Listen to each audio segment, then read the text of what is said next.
అందరికీ ఓం నమః శివాయ. అందరికీ శనార్థి. ఈరోజు వీడియోలో చెప్పాల్సింది ఏమనగా కుమ్రవెల్లి మల్లన్న స్వామి సట్టివారాల గురించి చెప్పడం జరుగుతుంది. డిసెంబర్ 14 నుండి జనవరి 14 వరకు మొదలు అవుతాయి. ఉగాది నుండి శివరాత్రి వరకు సట్టి పట్టొచ్చు. సట్టి పట్టేవారు నియనిష్టమాలతోని ఉండాలి. 4 తారీఖు రోజున మల్లన్న స్వామి విగ్రహం ఉంటే విగ్రహం కానీ, ఫోటో ఉంటే ఫోటో కానీ, లింగం ఉంటే లింగం కానీ, ఏది లేకుంటే ఒక గండు జ్యోతి అయినా పర్వాలేదు. గండు జ్యోతి పెట్టే పళ్ళెంలో చిన్న చిన్న గౌరమ్మను చేసి తమలపాకు పెట్టి చట్టి పట్టినన్ని రోజులు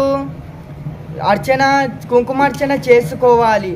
కుంకుమార్చన చేసేటప్పుడు ఓం నమః శివాయ అనే మంత్రంతో జపించుకుంటూ కుంకుమ అర్చన చేసి ఆ బండారు 2 కిలోలు కావచ్చు, 5 కిలోలు కావచ్చు, 10 కిలోలు కావచ్చు, 11 కిలోలు కావచ్చు పెట్టుకో. ఎవరైతే ఉంటారో 12 రోజులు, 22 రోజులు లేదంటే సట్టి మొత్తం కూడా ఉండొచ్చు. 3 ఆదివారాలు కానీ బుధారాలు సట్టి పట్టేటోళ్ళు కౌసు తినకూడదు, మద్యం సేవించకూడదు, రేగు పండ్లు కూడా తినకూడదు. రేగు పండ్లు ఎందుకు తినొద్దు అంటే మల్లన్న స్వామిని అవమానించినట్లు అవుతుంది. కాబట్టి రేగు పండ్లు కూడా మల్లన్న స్వామికి ఎక్కేవి పరమానము, ఆవు పాలు, మేకపాలు, గొర్రెపాలు ఎక్కుతావి. పరమాన్నము ఆవు పాలతోని కానీ, మేకపాలతోని కానీ, గొర్రెపాలతోని పరమాన్నము పెట్టవలసి ఉంటుంది.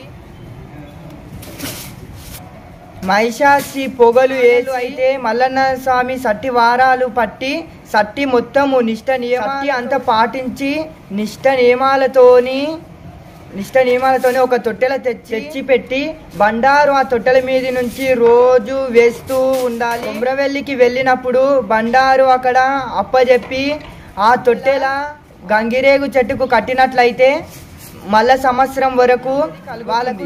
ఒకవేళ పెళ్లి కాని వారు ఉంటే 2 బాసంగాలు తీసుకొని ఈ సట్టి వారాలు నిష్ట నియమాలతోని 11 రోజులు నిష్టతోటి ఉండి తీసుకుపోయి మీరు కట్టినట్లయితే మీరు కోరిన కోరికలు. ఒకవేళ ఇల్లు కానోళ్ళు అయితే ఎండి ఇల్లు దొరుకుతుంది, వెండి ఇల్లు అనేది దొరుకుతుంది.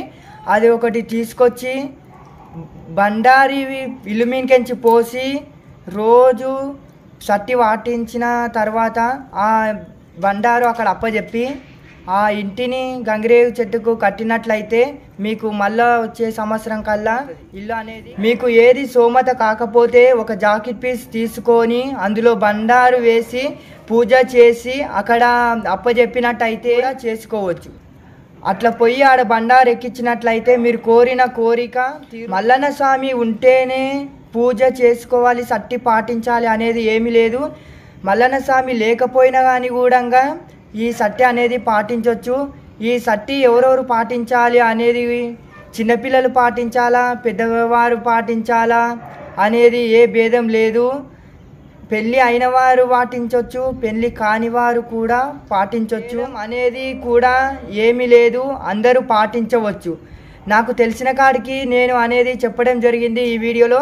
ఒకవేళ మీకు నచ్చినట్టయితే లైక్ చేసి, కామెంట్ చేసి, షేర్ చేయండి, సబ్స్క్రైబ్ చేసుకోండి.